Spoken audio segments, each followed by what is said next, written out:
So first of all, I'd like to welcome you all, and I should stay here since we have the mic here. I'm George Vukotic, and I'll tell you a little bit about our organization, FinTank. So FinTank, who we are, what we do, well, we started in Chicago in January. Our goal is to help build a Chicago financial technology community. We say we're starting in Chicago, but what we have going with the talent and capability and people we have, we're going to go beyond Chicago and hopefully take over the world. With that, what do we do? Well, we basically focus on three areas. One, we work with startup individuals, startup organizations that want to be innovative in the fintech space. We work with larger enterprise organizations to help them with areas around innovation. Quite often, organizations, when you get to a certain size, you're more worried about failing than succeeding. So by having these side organizations or working with startups, you have another way to innovate and help drive innovation in your organization. The third area we work in is with investors. So we try to find startups and investors and try to match them together to try and provide that capability. If you look at some of the areas that are driving, here of course today we're talking about blockchain and cryptocurrency. As you can see, it's a hot area. We also work in areas like artificial intelligence, cybersecurity, data analytics, virtual reality. We work on a community of practice concept where anyone here, if you have an idea of something you want to drive and make happen, come to us, we'll try to help facilitate that. The idea being 3 stages. 1, create awareness. Stage 2, education, what we're doing here today. And then stage 3, drive individuals into businesses that make things productive for the world around us. First of all, I'd like to thank our sponsors. Without them, we wouldn't be able to do this. So you can see them up on the screen and just support them as well. So thanks to all our sponsors. I definitely appreciate it. A little bit, we wouldn't be what we are today. We have a great turnout. We've got 40 speakers. Most of them are on the slide. I ran out of space adding them, but a great set of speakers today. So my gratitude and appreciation to everybody that's speaking today, as well as to the audience for being here to drive things. We're doing filming, so just want to let everybody know. We have 2 camera crews here, Smart Yeti and Bitter Jester, and they'll also have Lance Sanderson taking pictures, so just to give you a heads up on that.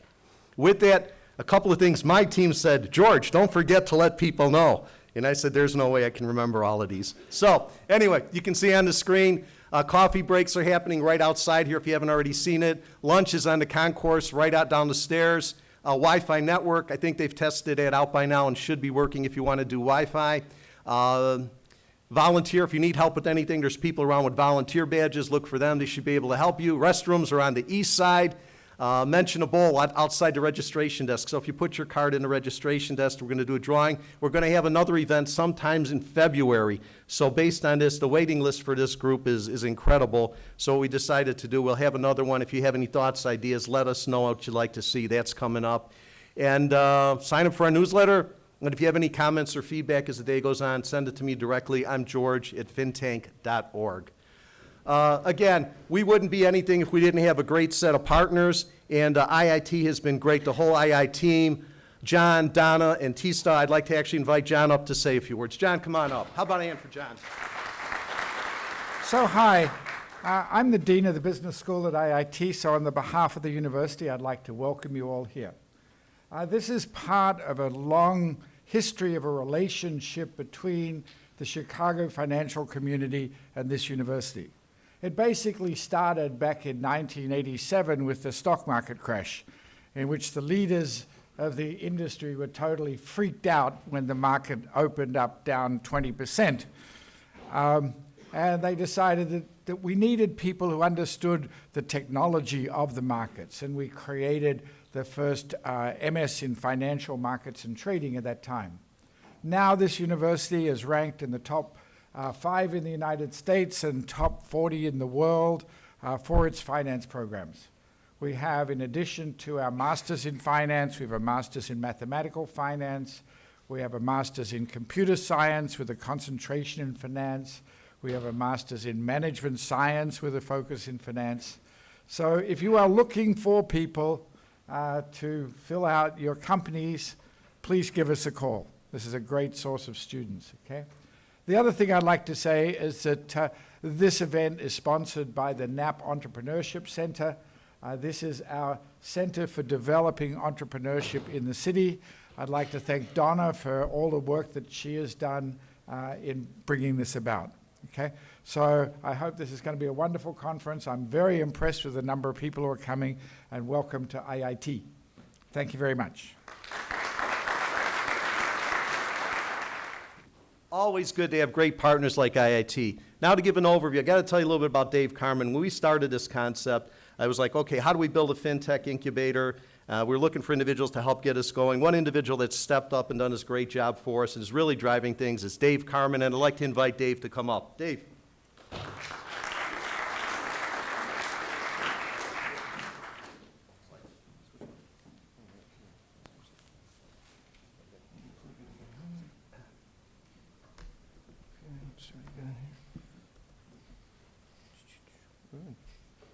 Okay. Well, thanks, George. It's been a lot of fun thus far working with George and helping to get FinTank off the ground. Thanks for taking time out of your busy schedule to be with us here today. We're excited to see you. And we're also excited about the program we put together. As George mentioned, we have 40 fabulous speakers and panelists here who are heavily immersed in the blockchain and cryptocurrency space.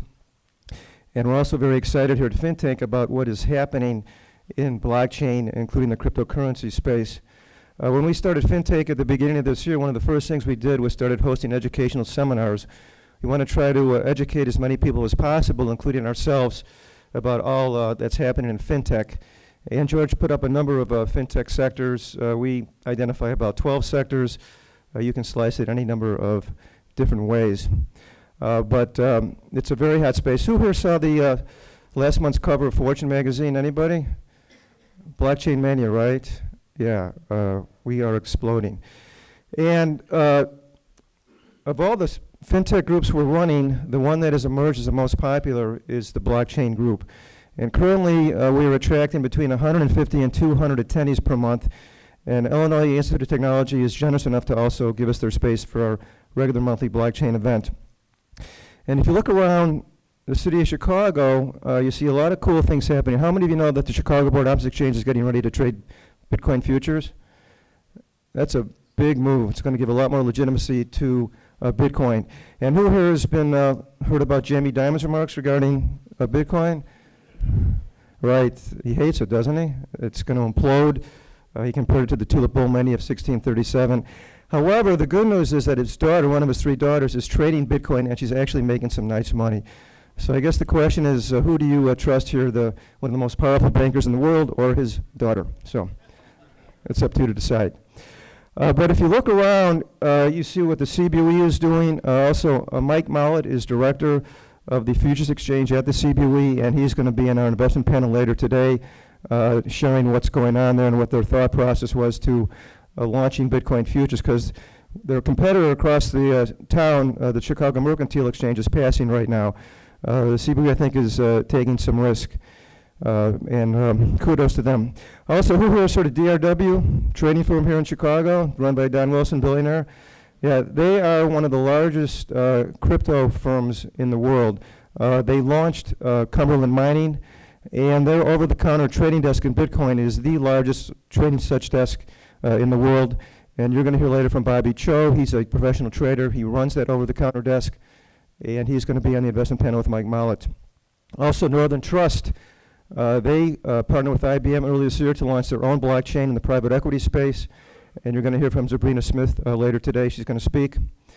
And then, of course, well, there's also Berlin Bank. And they are the first and only bank that we know of to start accepting Bitcoin deposits. And they're taking a lot of risk. First of all, if you're a bank, you have enough government regulation to deal with, let alone taking in the cryptocurrency crowd. So, so there's a lot of neat stuff going on today. Also, last but certainly not least is the state of Illinois. How many people know that the state of Illinois is leading the charge in blockchain of all 50 states in the country? So after George and I are done, Jennifer's going to come up here and get us up to date as to all the Illinois blockchain initiatives that are going on. So it's not only here at FinTank where we see a lot of activity in our groups, and in Chicago and the state of Illinois, and around the country if you read Forgers magazine. We wanted to give a little perspective, though, about what's happening overseas. And if you look overseas, you're going to see that blockchain is not just a red-hot phenomenon. It's a global red-hot phenomenon. So let's take a look at Dubai. Dubai is pretty ambitious. They want to be the blockchain capital of the world. And if you can see this quote here, by 2020, they want to have 100% of their government services on their blockchain.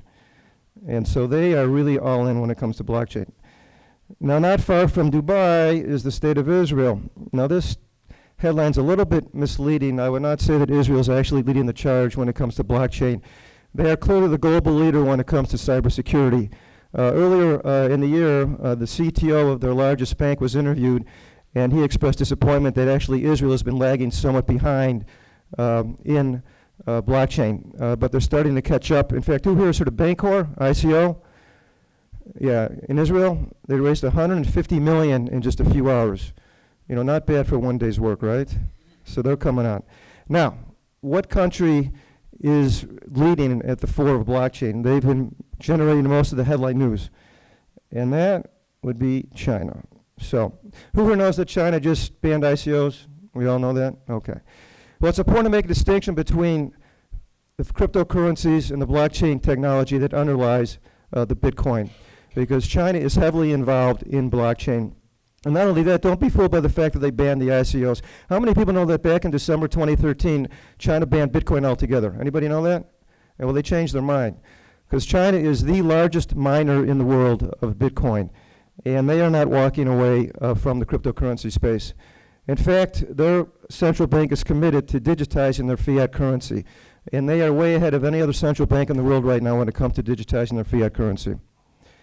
And then there's their good buddy, Russia. And if you read this quote here, it says that Mr. Putin is actually ill, in a good way. He's caught the blockchain cryptocurrency bug. And he is, in his mind, in a competition with China. He wants cryptocurrency and blockchain supremacy. You know, forget about the Cold War and military weapons. Now he's into Bitcoin and blockchain technology. Now, all is not clear in Russia. His so-called internet advisor earlier this year said that all this blockchain and cryptocurrency stuff going on is a threat to Russia. And then subsequently at a forum where they were discussing blockchain and cryptocurrency, he said it would be irresponsible to interfere with the development of blockchain and cryptocurrency. So Russia really has, I would say, a schizoid personality right now when it comes to blockchain and cryptocurrency. Japan, on the other hand, they're all bullish.